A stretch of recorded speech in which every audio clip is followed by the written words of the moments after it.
अस्सलाम वालेकुम पाकिस्तान। आज हम पूरी कौम के साथ 14 अगस्त जश्न आज़ादी मना रहे हैं। आज़ादी आखिर है क्या? क्या आज़ादी हवा में झंडियाँ लहराना है, चिरागां करना आज़ादी है? क्या साइलेंसर उतार के मोटरसाइकिल पे वन व्हीलिंग करना आज़ादी है? क्या ऊंची ऊंची आवाज़ में नारे लगाना आज़ादी है? क्या तराने रटना लेकिन तरानों का मतलब मफहूम ना जानना आज़ादी है? आज़ादी ज़ाहिर है उन लोगों ने जिन्होंने पार्टीशन का सदमा सहा, जब लोगों के सामने उनकी फैमिली मेम्बर्स, उनकी औलादों को दो लख्त किया गया, जब लोग राह तकते रहे कि बॉर्डर से उनके बाकी फैमिली मेम्बर्स क्या क्रॉस कर पाएंगे, क्या ज़िंदा हालत में आएंगे। आज़ादी के वक्त उन लोगों ने जो खून खराबा देखा, जो लाशें भरी हुई हमारे ट्रेन के डब्बों में आईं, वो सदमा चूँकि हमने नहीं देखा। हमें शायद आज़ादी की जो कदर है, आज़ादी का मफहूम है, वो भूल गया है। और हमारी आने वाली नस्लों को तो शायद हम याद भी ना करा सकें कि हमारे बुज़ुर्गों ने, हमारे लीडर्स ने उस वक्त क्या कुर्बानियाँ दी, किस तरह से स्ट्रैटेजाइज किया। आज हम बात करने जा रहे हैं कि आज़ादी के 77 साल बाद हम कहाँ खड़े हैं। हकीकी आज़ादी आखिर है क्या?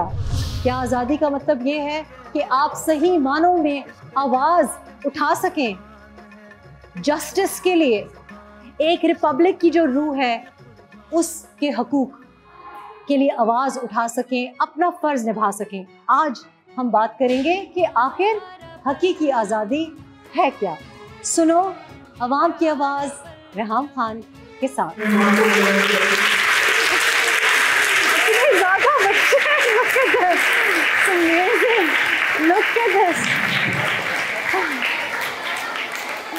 मैं इधर जाके इनके साथ बैठ जाऊं, मैं इधर आपके साथ आके बैठ जाऊं। एक मिनट, मैं इधर आके चले है ना, मैं आपके साथ इधर आके। आज के दिन सबसे अच्छा तरीका क्या है आज़ादी मनाने का? इन आने वाली नस्लों के लिए हमने ये जिद्दोजहद हमारे बड़ों ने, बुज़ुर्गों ने की, ताकि ये हमारा फ्यूचर जो है, पाकिस्तान का फ्यूचर जो है, मुसलमानों का बरसगीर पाक व हिंद में फ्यूचर जो है वो सेफ़ हो, महफूज हो, आज़ाद हो। तो आज मेरा ये प्रिविलेज है कि मैं आने वाली जो नई नस्ल है उसकी लीडरशिप से बात कर रही हूँ। एंड ये हकीकी मानों में ये है आज़ादी की रूह कि ये बच्चे आज़ाद फ़ज़ाओं में इन्होंने आंखें खोली हैं, और शायद इनको नहीं पता कि हमारे बुज़ुर्गों ने कितनी कुर्बानियाँ दी हैं, लेकिन आज ये जा रहे हैं कोई बड़ी ज़बरदस्त सी जगह पे जा रहे हैं। मैं इनसे पूछूंगी कि कहाँ जा रहे हैं। मैं आई हूँ यहाँ नज़रियाती समर स्कूल, तमाम एज ग्रुप्स के बच्चे आप मेरे पास देख रहे हैं, और ये सारे इकट्ठे कहीं जा रहे हैं। तो हम पूछते हैं, क्या नाम है आपका? अनस सलीम। अच्छा अनस, आप कहाँ जा रहे हो आज? वाघा बॉर्डर। और वहाँ जाके आपको पता है कि आपको क्या देखने को मिलेगा? कुछ पता है? पता नहीं। पता नहीं? नहीं। वहाँ पे परेड देखने को मिलती है, चेंज ऑफ गार्ड्स होता है ना। ये हमारा क्या है, ये बॉर्डर है ना हमारा, ठीक है। तो वाघा तक पाकिस्तान है और उसकी दूसरी तरफ क्या है, पता है आपको? पता नहीं, मैंने देखा नहीं, मैं पहली बार जा रहा हूँ। वो देखिए जी, छोटा बोल रहा है, जिसकी इतनी प्यारी स्माइल। आपका क्या नाम है? आपका? मोहम्मद दिया। मोहम्मद दिया। मोहम्मद दिया, उठाएं ज़रा झंडा, दिखाएं। झंडा तैयार है, हाँ, और ज़रा ज़ोर से बोलें, पाकिस्तान जिंदाबाद, पाकिस्तान जिंदाबाद। और ये देखिए, ये जो गूंज है ना, इसका अपना ही एक मज़ा है, रोंगटे खड़े हो जाते हैं। और ये सारे बच्चे जो बैठे हुए हैं, यू कैन सी कि बहुत ज़्यादा लड़कियां भी हैं। मुझे पीछे से आवाज़ आई है सलाम की। लेट्स सी कि किस बच्ची ने मुझे इतनी दूर से सलाम किया है। ओ मामा ने मुझे दूर से सलाम किया है। अस्सलाम वालेकुम जी। अच्छा, कहाँ जा रहे हो मामा? वाघा बॉर्डर। वाघा बॉर्डर जा रहे हैं। वाघा बॉर्डर पे क्या है? वहाँ पे परेड देखने को मिलती है, वहाँ पे पाकिस्तान इंडिया का गेट है। अच्छा, और वहाँ पे गार्ड्स भी चेंज होते हैं? Yes ma'am. आपने देखा है टीवी पे कैसे चेंज होते हैं? Yes ma'am. Are you excited? खुशी हो रही है? Yes ma'am. अच्छा, मुझे बताओ कि पाकिस्तान में, आप लाहौर में रहते हो, आपको क्या चीज़ अच्छी लगती है पाकिस्तान में रहने की? पाकिस्तान में ग्रीनरी बहुत है। पाकिस्तान एक खूबसूरत मुल्क है। अच्छा, सब कुछ पाकिस्तान में बहुत अच्छा है। अच्छा, ये जो नज़रियाती समर स्कूल है, आप आए हो, 1 महीना यहाँ पे आप लगाते हो, फिर आपको एक ट्रिप पे भी लेके जाते हैं, तो यहाँ पे आपको क्या देखने को और सीखने को मिलता है, आपको क्या सिखाते हैं? यहाँ पर हमें पाकिस्तान के बारे में नजरियात देते हैं। अच्छा। हमें यहाँ पर हम लोग डिफरेंट पर्सनालिटीज से मिलते हैं। ठीक है। जैसे आज आप पर्सनालिटी आई है हमारे पास। अच्छा, और आपको अच्छा लगता है क्योंकि नॉर्मली तो देखिए आप स्कूल भी जा रहे होते हो, छुट्टियों में भी स्कूल, तो ये समर स्कूल तंग नहीं होते कि हम गर्मियों की छुट्टियों में तो स्कूल नहीं जाना चाहिए? नो मैम, ये बहुत अच्छा स्कूल है, यहाँ पे बहुत इंजॉय करते हैं हम सारे। और फ्रेंड्स बना लिए आपने? Yes ma'am. जब आप बड़ी हो जाएंगी तो क्या मैं आपको सियासत में देख सकती हूँ? नो मैम, मेरा बचपन से ख्वाब है, मैंने न्यूज़ मीडिया में जाना है। मीडिया में? मीडिया में जाना है। अच्छा, तो आप मेरी जॉब करना चाहोगे? Yes ma'am. अच्छा, और माशाल्लाह उमामा इतना अच्छा बोलती हैं कि आई एम श्योर कि इसको बिल्कुल कोई प्रॉब्लम नहीं होगी। और ये अच्छी बात है कि ऑलरेडी आपका मुल्क के बारे में भी नज़रिया क्लियर हो और अपनी ज़िंदगी के बारे में भी आगे क्या नज़रिया है, क्या डायरेक्शन हो, वो क्लियर हो। और आई एम सो हैप्पी कि यहाँ पे हमारी बच्चियाँ जो हैं वही पाकिस्तान का मुस्तकबिल बनाएंगी और संवारेंगी। आगे भी जाके देखते हैं, इतने बच्चे हैं, ये तो मेरी तो आज लगता है कि ईद हो गई है। Wherever I see children I just absolutely love it. और टीचर्स भी खड़ी हैं, इनसे भी बात करेंगे। अस्सलाम वालेकुम। वालेकुम क्या सलाम। नाम है आपका? मिस इशा ताहिर। तो यहाँ पे बच्चे बड़े एक्साइटेड, इतने खुश तो मैंने बच्चों को स्कूल में नहीं देखा। ये टीचर्स पसंद है, ये टीचर्स पसंद है सबको? जी ओके, बड़ा आपको तो बड़ा अवार्ड इधर मिल गया। जी बिल्कुल। तो कैसा लगता है इन बच्चों के साथ काम करना और इनके साथ इंगेज करना? जी बहुत अच्छा। डिफरेंट हम करिकुलर एक्टिविटीज़ भी बच्चों को करवाते हैं, जिसमें आर्ट, क्राफ्ट, ग्राफिक डिज़ाइनिंग वगैरह। अच्छा, तो वो भी बच्चे करते हैं, तो बच्चे बहुत इंजॉय करते हैं। अच्छा जी। How is it as a teacher और पाकिस्तान में आप अगली नस्ल को पढ़ा रहे हो, यू वेरी यंग योरसेल्फ, आपको पाकिस्तान में लगता है कि लोग जो पाकिस्तान का नज़रिया है जी वो समझते हैं, या ये बच्चे क्लियर हैं अपने कॉन्सेप्ट्स में? आप लोगों का जो एज ग्रुप है वो क्लियर है पाकिस्तानी नज़रियात के बारे में? यंगस्टर तो बहुत एक्टिव होते हैं इन चीज़ों को लेके, तो है। बच्चे भी बहुत इन होते हैं। तो लेकिन क्या इंडिपेंडेंस को मनाना या पाकिस्तान की जो आइडियोलॉजी है उसको मनाना, क्या ये झंडियों से काफ़ी है या इससे ज़्यादा हमें बढ़ के कुछ इससे करना? ज़्यादा भी हमें करना चाहिए। अच्छा, क्या करना चाहिए? So I want to hear from you. इससे ज़्यादा हमें रिस्पेक्ट देनी चाहिए एल्डर्स को। ठीक है। और जितने भी नज़रियाती चीज़ें हैं उनको हमें फॉलो करना चाहिए। किससे मैं बात करूं? कौन कौन आपको लगता है, ये मुझे लग रहा है कि कौन बहुत ज़्यादा सवालात, क्वेश्चंस कौन सबसे ज़्यादा करता है? किस की तरफ जाएं? जी जी। ईशा। अच्छा, ईशा पीछे बैठी है, ये आइडेंटिफाई किया हमने। आ जाओ ईशा। जी। ईशा हमने आइडेंटिफाई किया, माशाल्लाह बहुत इंटेलिजेंट स्टूडेंट है। टीचर्स ने हमें, and I am so happy कि अच्छा मुझे ये बताओ कि पाकिस्तान में क्या अच्छी चीज़ है और क्या चीज़ है जो आपको लगता है पाकिस्तान में ठीक होनी चाहिए? पाकिस्तान एक बहुत अच्छा मुल्क है, इसके अंदर मतलब हम हैसियत पाकिस्तानी होने से फ़ख्र करते हैं। और ये बहुत सारी कुर्बानियों की वजह से हमें मिला। ठीक है। लेकिन पाकिस्तान में करप्शन बहुत ज़्यादा है और मतलब कि पाकिस्तान के अंदर फैसिलिटीज़ कम मिलती है। अच्छा, क्या फैसिलिटीज़ कम मिलती हैं? मतलब जैसे वाटर स्कार्सिटी के ऊपर काम नहीं हो रहा यहाँ पे। अच्छा, क्या आप क्या चाहोगे? आपकी क्या एज है? मेरी एज जो है ये 9 है। 9। तो क्या चीज़ चाहिए ईशा को कि मुझे मिल जाए, लाहौर में मिल जाए? क्या चीज़ हो जो आपको चाहिए और नहीं मिलती? मेरे पास तो है मतलब, लेकिन जो लोग गरीब हैं उनको चाहिए ना। मतलब क्या चीज़? For example food, shelter. Food, shelter, पानी। जी हाँ। पानी भी मिलना चाहिए कि नहीं? जी। है लोगों के पास पानी? वाटर स्कार्सिटी अब होती जा रही है पाकिस्तान में। वाटर स्कैर्सिटी होती जा रही है, ज़बरदस्त भाई। ईशा इज़ ऑन हर वे। अच्छा भाई, क्या नाम है आपका? अमर। आप जा रहे हो वाघा बॉर्डर, राइट? Yes. और आप इस नज़रियाती स्कूल में भी आ रहे हो। जी। Are you enjoying yourself? मज़ा आ रहा है? बहुत मज़ा आ रहा बहुत मज़ा आ रहा है। जी। अच्छा, और कैसी वाइब है? वाइब भी अच्छी है? जी, यहाँ पे टीचर बहुत अच्छे तरीके से कोऑपरेट करते हैं सारे अच्छा, बच्चों ठीक को। है। और वाघा क्यों जा रहे हो? वही विजिट्स के लिए कभी नहीं कि देखा पहले? पहले मैं पिछले साल भी आया था, वहाँ पे पिछले साल गए थे? जी। And you enjoyed yourself? Yes. तो वाघा बॉर्डर पे क्या चीज़ जो है जो आपको बहुत इंस्पायर करती है और आपको बड़ा पेट्रियाटिज्म फील होता है कि वो मैं पाकिस्तानी हूँ? और वही जब आगे सामने होते हैं तो आपको पता है, अपने आप ही जज्बा होता है अंदर। अच्छा, बड़े होके क्या बनोगे? मेरा साइंटिस्ट। आज़ादी की हम जब बात करते हैं तो बहुत ज़रूरी है कि हम उन लोगों से बात करें जिन्होंने अपनी आँखों से आज़ादी का मंज़र देखा, आज़ादी की सुबह तुलू होते हुए देखी और कुर्बानियाँ भी देखी, कुर्बानियाँ दी भी। आज हम बात कर रहे हैं इन्हीं कुछ लोगों से जो कि हमें दोबारा एक रीएनैक्टमेंट कहें या एक रीअवेकनिंग कहें, तो आज़ादी की बात कर रहे हैं हम। बहुत प्रिविलेज्ड हैं, we have a wonderful panel today for our jirga. और हम चलते हैं कर्नल सलीम मलिक साहब की तरफ।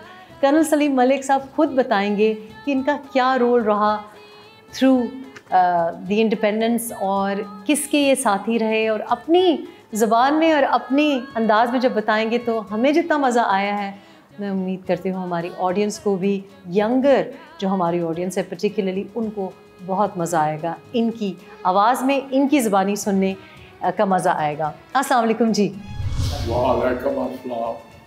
पाकिस्तान मूवमेंट ये 1947 के मैं आपको लिए चलता हूँ। उस वक़्त दो ही नारे थे। मुसलमान जो थे उनका नारा था लेके रहेंगे पाकिस्तान, बन के रहेगा पाकिस्तान। तो ये एक बहुत बड़ा वाक़या था। पंडित माउंटबेटन, मैं पंडित इस वास्ते कहता हूँ कि हम इस्लामिया कॉलेज के लड़के ज़्यादा माउंटबेटन को पंडित माउंटबेटन कहते थे, क्योंकि जब से वो हिंदुस्तान आए थे वो हमेशा हिंदुओं का और सिखों का साथ देते थे, मुसलमानों के मुखालिफ जाते थे। आप ये सोचे कि माउंटबेटन, नेहरू, पटेल, गांधी, हर कोई ये कहता था ये मुल्क 6 महीने नहीं निकालेगा। आज अल्लाह के फजल से इसको 76-77 साल हो गए हैं और अल्लाह के फजल से ये दिन दुगनी रात चुगनी तरक्की कर रहा है। इसको सिर्फ ज़रूरत है तो लीडरशिप की है। जब लीडर अच्छे मिल गए तो इंशाल्लाह ये दुनिया के जो चंद मुल्क हैं उनका मुकाबला करेगा। तो मैं हर तालिब इल्म से, हर नौजवान से ये अपील करता हूँ कि जो काम उसको कौम की तरफ से मिले वो इतनी मेहनत से करे कि हर आदमी कह उठे शाबाश, आपने बड़ा अच्छा काम किया।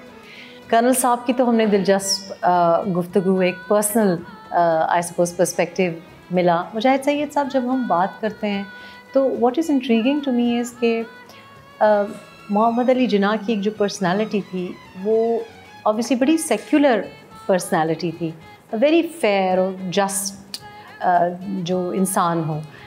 लेकिन अब हमें समझ आती है कि वाई इज़ इट इम्पॉर्टेंट कि अगर मुस्लिम माइनॉरिटी में रहते तो मतलब अब हम देख सकते हैं, और कुछ सालों पहले तक भी हम समझ नहीं सकते थे कि लॉजिक क्या थी। So we got that because of his vision कि नहीं, मुस्लिम्स को इक्वल अपॉर्चुनिटी मिलनी चाहिए, मुस्लिम्स को उनके रिलीजन या फेथ की बेसिस पे डिस्क्रिमिनेट नहीं करना चाहिए। अब हम मेजॉरिटी में हैं। डू यू थिंक कि अब हमारा जो एक रवैया है, नॉट ओनली मुख्तलिफ मज़ाहिब के लोगों के साथ, लेकिन जनरली जो एक है कि एक तफरीक नज़र आती है, एक अशरफिया है और एक बिल्कुल पिसा हुआ तबका है जो मिडिल क्लास है, क्योंकि मिडिल क्लास ने पाकिस्तान बनाया है। How would Jinnah of pre partition view Pakistan today, कि जिस तरह से हम जा रहे हैं, ये जो एक क्लासेस सोसाइटी है और ये जो एक इंटॉलरेंट सोसाइटी है, वुड इट अपसेट हिम? टॉर्नबी था बड़ा मशहूर ब्रिटिश हिस्टोरियन। उससे पूछा गया कि आप किस लीडर को एडमायर करते हैं दुनिया में। उसने कहा मोहम्मद अली जिन्ना। उन्होंने कहा कि बेशुमार लीडर आए हैं जिन्होंने हिस्ट्री क्रिएट की है। उन्होंने कहा ही नॉट ओनली क्रिएटेड हिस्ट्री, उन्होंने मुल्क क्रिएट किया है। And he defeated the oldest political party in Asia, that is Congress. जंग की हिकमत अमली होती है कि आप 2 फ्रंट्स पर जंग नहीं लड़ सकते। हिटलर ने यही गलती की थी कि उन्होंने रशिया के साथ भी जंग की और ब्रिटिश एम्पायर और अमेरिकन से भी जंग की।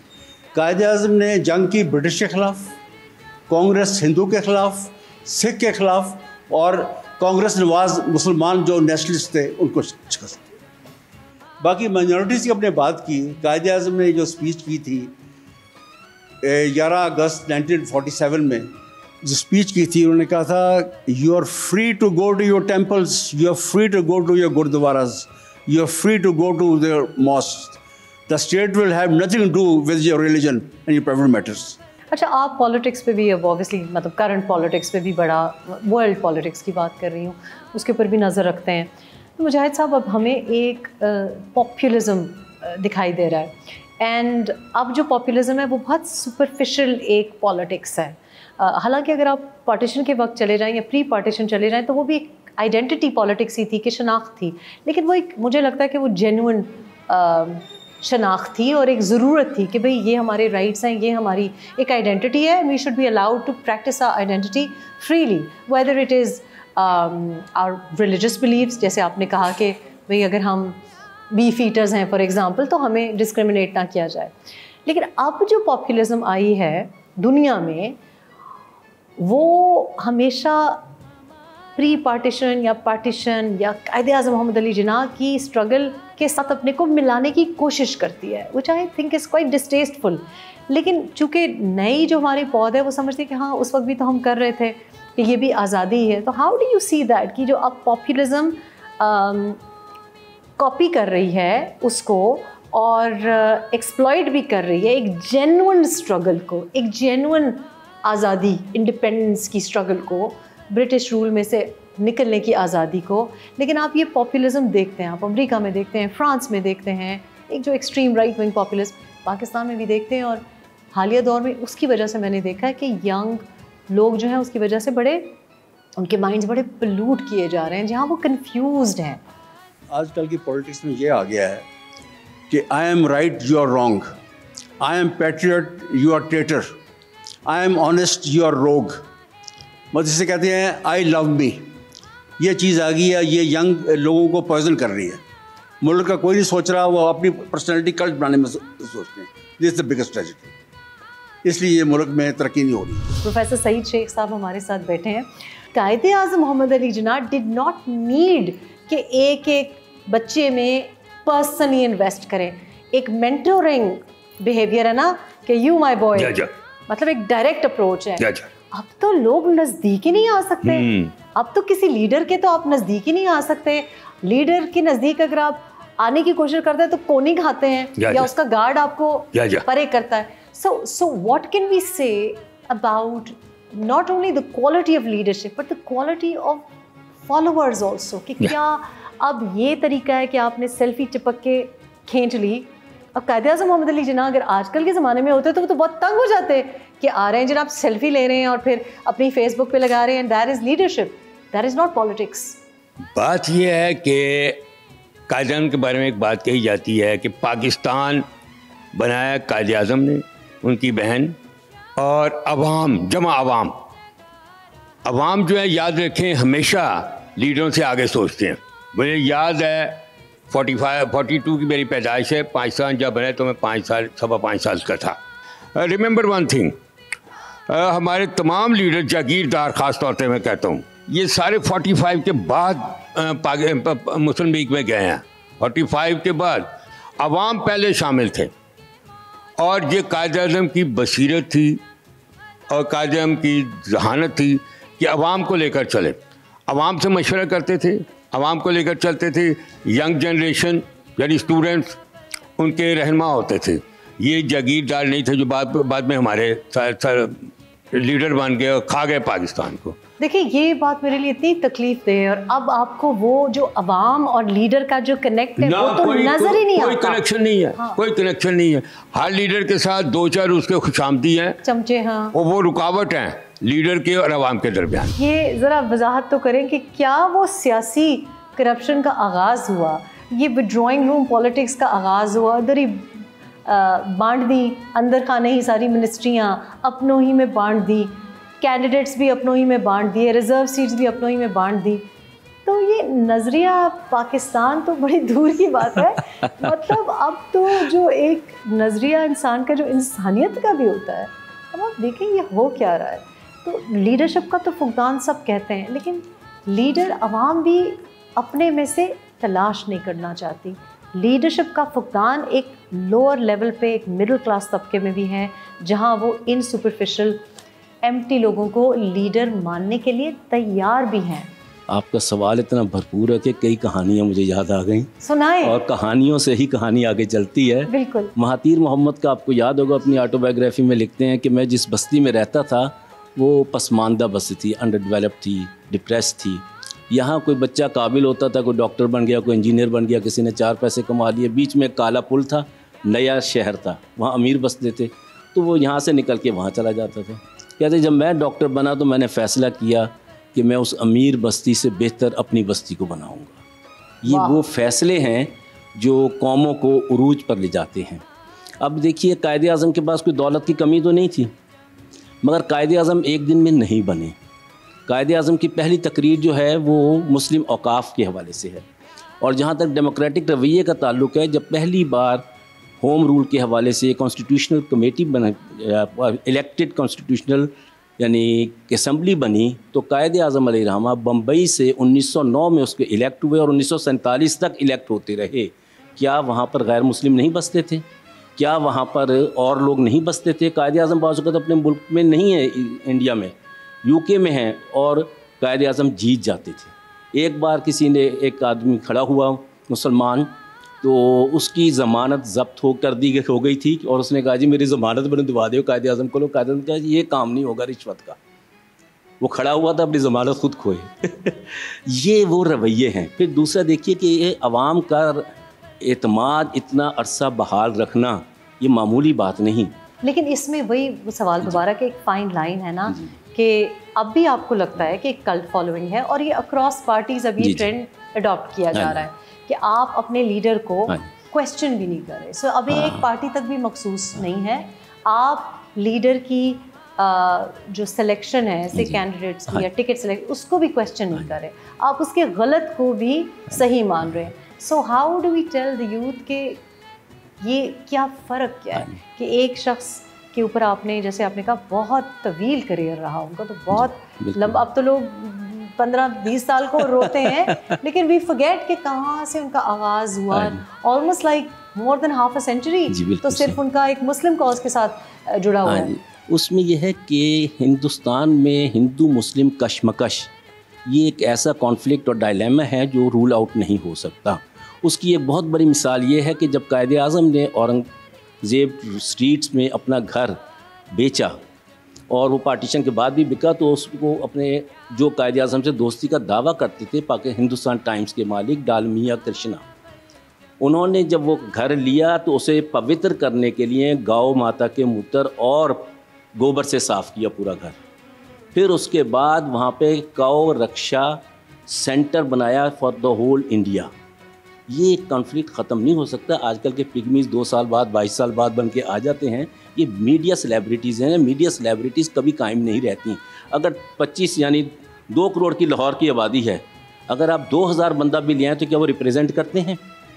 और कायदे आज़म की आवाज़ पे मैं एक छोटी सी मिसाल देता हूँ। कायदे आज़म ट्रैवल एरिया से गुजर रहे थे और कायदे आज़म अपनी गाड़ी में बैठे हैं, पाँव पे पाँव रखा हुआ है और हैट घुटने पर है, वो नज़र आ रहा था। कबायली अफराद, एक साहब डॉक्टर मेरे ख्याल अब्दुल रब निश्तर ही थे, उन्होंने कहा कबायलियों की रिवायत है कि वो अंग्रेज़ को नापसंद करते हैं और उसके रवैये को भी, उसके लिबास को भी। आपने सब कुछ पहन रखा है, ये हैट तो कम अज़ कम नीचे कर ले, you look like an British people. कायदे आज़म ने उठाया और सर पर डाल दिया। कहते मैं जो कुछ हूँ मैं वही नज़र आना चाहता हूँ। बहुत दिलचस्प गुफ्तगू का सिलसिला जारी है, but it's time for a short break. Will be right back. Doctor Imran Malik की तरफ चलते हैं। वही सवाल कि मैं जो एक चीज़, जो एक मुझे थीम समझ आ रही है वो ये है कि इंसान की जो ज़ाती बिहेवियर होता है, फॉर एग्ज़ाम्पल जल्दी गुस्सा आ जाना या कोई और भी, फॉर एग्ज़ाम्पल अगर कोई जैसे हम कहते हैं ना गाड़ी के पीछे, गाड़ी में ना बैठें if you are under the influence. बाहर मुल्कों में आपको मतलब आपका ड्राइविंग लाइसेंस मनसूख हो जाता है, यानी कि आप जो रिस्पॉन्सिबिलिटी है, ये ज़िम्मेदारी वाली जो पोजीशन है, उधर आप सेलेक्ट करते हैं कि ये ड्राइवर है तो ये होशो हवास में है, उसकी नींद पूरी हो, ये कोई नशे में ना हो। तो हम जब लीडरशिप सेलेक्ट करते हैं तो हम ये क्यों भूल जाते हैं कि अगर कोई एरेटिक है या कोई किसी को गुस्सा बड़ी जल्दी आता है, और जो मुझे लग रहा है कि जो इमोशनल इंटेलिजेंस की इन्होंने बात की कि किसी के लिए दिल दुख रहा है और मुनाफिकत भी नहीं है कि नहीं, मैं जब मैं ये पहनता हूँ तो मैं क्यों एकदम से अब मैं रिवाज पाकिस्तान में देखती हूँ कि जो ही कोई सियासत में आता है सडनली वो वास्कट पहनने शुरू हो जाते हैं। वो एक हुलिया है और एक मुनाफिकत जो है, ये आई थिंक कि ये बहुत ही मतलब I think this is criminal. इसलिए क्योंकि आप रिलीजन का जो गलत इस्तेमाल कर रहे हैं, इससे ज़्यादा बड़ा गुनाह हो नहीं सकता। तो आप इसको कैसे देखते हैं, कंपेयरिंग देम टू लीडर्स, या क्या कहें, I would not actually call anyone a leader now, क्योंकि लीडर के लिए तो हिम्मत चाहिए, ज़रा जिगर चाहिए। बिल्कुल, आपने जो है ना वो दुरुस्त निशानदी दही की, बाकी भी प्रोफेसर साहबान ने भी बात की। ये हमारा अलमिया है कि हमारे यहाँ जो है ना वो दो रुखापन जो है वो ज़्यादा पाया जाता है, और हमारे अंदर जो कुछ होता है वो ज़ाहिर नहीं होता है, या हम ज़ाहिर नहीं कर पाते, और उसके ऊपर अपना जाना वो गिलाफ या पर्दा चढ़ा लेते हैं। अब बदकिस्मती से हमारे 76-77 ईयर में कोई लीडरशिप जो है ना वो बुनियादी तौर पे तैयार होने ही नहीं दी गई, और जो तैयार हुई है वो मसनूई लीडरशिप है। किसी को जो है ना वो मीडिया के ज़रिए से उसको हाइप दी गई, किसी को जो है ना वो कोई और उसको क्या कहते हैं कि लाल बत्ती जिसको कहते हैं ना, ट्रक की बत्ती के पीछे लगा के लोगों को पीछे लगाया गया, और फिर उसकी एक एक हरकत को जो है ना फॉलोअर्स ने भी उसमें उनको एक्सेप्ट भी किया, और फॉलोअर्स ने उसको डिफेंड भी किया। और हमारा सब का जाना वो रवैया अपनी लीडरशिप के बारे में यही है कि हम उनकी बुराइयों को भी जो है ना वो एक अच्छा बनाकर पेश करते हैं, ना हम उनसे सवाल करते हैं, ना हम उनके दोरखेपन के ऊपर बात करते हैं, और ना ही जाना हम उसका कोई एहतसाब करते हैं, बल्कि जो एहतसाब करता है उसको भी जाना वो बुरा समझते हैं। एक लीडर होता है तो वो इंस्पायर करता है, नेचुरली इंस्पायर करता है, मेंटरिंग होती है। लीडरशिप जो है वो एक मेंटोर का भी इंस्पिरेशनल होनी चाहिए, जो आजकल नज़र नहीं आता। और जो लीडरशिप है, फिर आपकी यूथ भी वैसी ही बनती जा रही है, फजूल बात करना, हल्की बात करना, सुपरफिशियल बात करना। और टू बी डेविल्स एडवोकेट, मैं लीडर्स को भी इसलिए कसूरवार नहीं ठहराती क्योंकि वो भी इसी माशरे में से निकल रहे हैं। अगर आप लोग 12 करोड़ की गाड़ी देख के इम्प्रेस होते हैं तो फिर किसी को शराफत दिखाने की क्या ज़रूरत है। बात आपकी दुरुस्त है कि इसी माशरे में से ही जो है वो सारा कुछ निकल रहा है, और यहीं से। लेकिन बात फिर वही है कि ये एक इंसान दावा क्यों करता है कि मैं जो है ना वो दूसरों से बेहतर हूँ। जब आप दावा कर रहे हैं कि मैं जो है ना वो दूसरों से बेहतर हूँ, तो आपके अंदर वो सारी चीज़ें नज़र भी आनी चाहिए, और आपने उन लोगों की रहनुमाई करनी है, आपने गाइड करना है। लोग आपको जो है ना फॉलो कर रहे हैं, आपकी शख्सियत के अंदर वो चीज़ें हों जहाँ पे लोग एथिक्स सीखें, जहाँ पे आपसे लोग इखलाक सीखें, जहाँ से लोग आपसे बात करना सीखें। लेकिन एथिक्स अब नहीं बिकता ना डॉक्टर साहब, ये बदकिस्मती है हमारा। आप निज़ाम कह लें, हमारे जो मिर्च मसाला बिकता है तो वो हमारे चाहे ब्लॉगर, देखिए मिर्च मिसाला तो फिर शैतान की ईजाद है, जिसने हज़रत आदम और हज़रत हव्वा को जाना मिर्च मिसाला लगा के बहकाया था ना, तो हम फिर उनके पीछे चल पड़ते हैं। यूथ की हम बात करते हैं, मोहम्मद सरवर साहब के पास चलेंगे। और मैं ये सही कह रही हूँ ना कि हमारे जो नौजवान नस्ल है नहीं इम्प्रेस होते ना, जब तक 12 करोड़ की गाड़ी आप ना देखें, वो भी किसी और की, पेट्रोल भी किसी और का, तो ये, लेकिन आप लोग नहीं इम्प्रेस होते ना। आप लोग जो हल्के में आपका बंदा रहता है, जो कोई मास्टर है, कोई वहाँ का अच्छा मौलवी साहब हैं, जमात पढ़ाते रहे, आप उसको वोट नहीं डालते। बीइंग अ टीचर, मैं पंजाब से का एक टीचर भी हूँ, पढ़ाता हूँ। तो इलेक्शन के दिनों में मेरा एक स्टूडेंट आया तो मुझे कहने लगा कि सर आप किन को वोट करेंगे। मैंने कहा मैं पाकिस्तान को वोट करूँगा। आप अपने हल्के में जो बेहतरीन करैक्टर का वो हो कैंडिडेट, उसको वोट करें, चाहे वो जिस पार्टी का भी हो, कि वो पाकिस्तान के लिए काम करें। यकीनन इम्प्रेस तो होते हैं, लेकिन वो फॉर द टाइम बीइंग, हमेशा के लिए नहीं। और एक कहावत मैं सुना देता हूँ, अरबी की एक कहावत है कि अन्नासु अला दीनी मुलूकिहिम, कि लोग अपने बादशाहों के दीन पर होते हैं। तो सिस्टम में रहकर ज़ाहिर बात हम सारे एक सिस्टम का हिस्सा है, तो जब भी सिस्टम में आप रहें, सिस्टम को सपोर्ट करें, लेकिन कोशिश करें बेहतरी की। लेकिन जब आपको मौका मिले तो फिर चेंज करें, जिस तरह हज़रत उमर बिन अब्दुल अजीज़ ने चेंज किया, तो वो हमारे लिए रोल मॉडल है। चूँकि रिवाज अब ये चल रहा है, देखिए ना, इंस्टा पे अगर एक रिवाज चलता है ना कि सब ने एक तरह का मेकअप करना है या एक तरह की हेयर स्टाइल, तो सारे लोग कॉपी करते हैं। और मुझे लगता है कि चूँकि हम मुनाफिक हैं, चूँकि हम दोगले हैं, जिसको मौका मिलता है वो करेगा गलत काम, जिसको मौका मिलता है वो अपने रिश्तेदार को आगे करेगा। चूँकि हम में नेपोटिज्म है, लीडर इसी माशरे से निकला है, उसमें भी होगी। जी आपने बिल्कुल दुरुस्त कहा, लेकिन मैं समझता हूँ कि इसके लिए अगर हमने पायनियर स्टेप लेना है तो अपने एजुकेशनल इंस्टीट्यूशन को हम बेहतर कर लें। कि एजुकेशनल इंस्टीट्यूशन में एक बेहतरीन हम करिकुलम बनाएं, रिपीटिशन ना हो। इस वक्त करंटली जो हमारा करिकुलम है इसमें इतनी रिपीटिशन है, यानी जो चीज़ हम 6 में पढ़ा रहे हैं वही 8 में भी पढ़ा रहे हैं, वही मैट्रिक में भी पढ़ा रहे हैं, इंटर में भी पढ़ा रहे हैं और यूनिवर्सिटी लेवल पे भी पढ़ा रहे हैं। तो फिर भी नहीं रहा लोगों के जहनों में। आप यकीन करें, क्योंकि आप टीचर हैं और 1857 का अगर आप किसी को कहें जिसके अच्छे मार्क्स आए, ये मैं ऑन अ डेली बेसिस, पहला सवाल जो भी मेरे पास यंग इंटर्न आता है, मतलब 27-28 साल की उम्र का, ग्रेजुएट करके 25-26 की उम्र में, अब मैं उनसे पूछती हूँ 1857 में क्या हुआ, दे डोंट नो। तो इसका मतलब है कि करिकुलम से ज़्यादा क्वालिटी ऑफ इंस्ट्रक्शन, बिकॉज आप अपने रोल में भी एक लीडर हैं। Curriculum is part of education system, और उस्ताद की ट्रेनिंग हो कि हम उस्ताद जो बन रहे हैं हम बाई चांस उस्ताद हैं, बाई चॉइस नहीं है। हमारे इस सोसाइटी में अगर मैं ये कहूँ कि मोर देन 90% टीचर हैं, they are by chance teacher. I am so happy you said that. पर मेरा ख्याल है कि जिसको कोई जॉब नहीं मिलती, और ये मैं आपको सच बता रही हूँ कि एक लड़के को मैंने अपने घर में कुक नहीं रखा क्योंकि उसका लेवल ऑफ इंटरेस्ट किसी चीज़ में नहीं था, उसे 5 सवाल रटे, टीचर बन गया। और मैं लेक करता हूँ कि हमारे डोमेन में जितने भी टीचर्स हैं they are by chance teacher, by मजबूरी, बाय मजबूरी।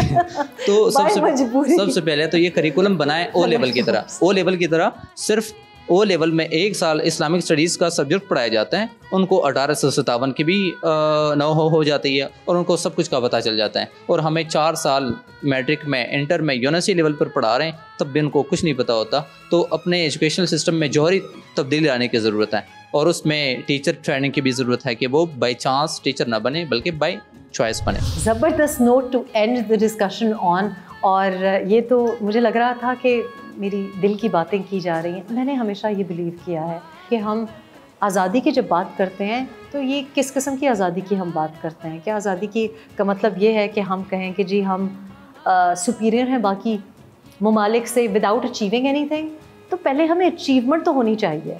तो हम अपने आप में भी एक रोल मॉडल हैं, और हमारे लीडरशिप जो है उसको भी रोल मॉडल होने की बहुत ज़रूरी है, और उसको क्वेश्चन भी करना चाहिए, because it is your right, because a leader is there to serve your interest, not his own और हर ओन इंटरेस्ट। इसके बारे में सोचें, क्योंकि लोग हकीकी आज़ादी की बात करते हैं, लोग पश्तों में भी नारा लगाते हैं कि दा संग आज़ादी दा, लेकिन एक्चुअली क्या ये सिर्फ शनाख्त की जो पॉलिटिक्स है, सियासत है, उसको अपने मफाद के लिए एक्सप्लॉइट किया जा रहा है, आपको इस्तेमाल किया जा रहा है? तो आपको भी अपने आप को एजुकेट करना पड़ेगा। और मैं हमेशा अपने बच्चों को भी कहती हूँ, आप लोगों को भी कहूँगी कि आप लोग तो जिस दौर में रह रहे हैं, अगर आप चाहें तो आप अपने को एजुकेट कर भी सकते हैं। हमारे पास ये रिसोर्सेज नहीं थे, हमारे पास आर्टिफिशियल इंटेलिजेंस नहीं थी, हमारे पास यूट्यूब नहीं था, हमारे पास इतने जो आपके पास टूल्स हैं नहीं थे, लेकिन फिर भी इंसान खुद भी अपनी करेक्शन कर सकता है। And life is about self correction, life is actually about discovery. यही हमारा दीन कहता है कि अपने को ही करेक्ट करते रहें,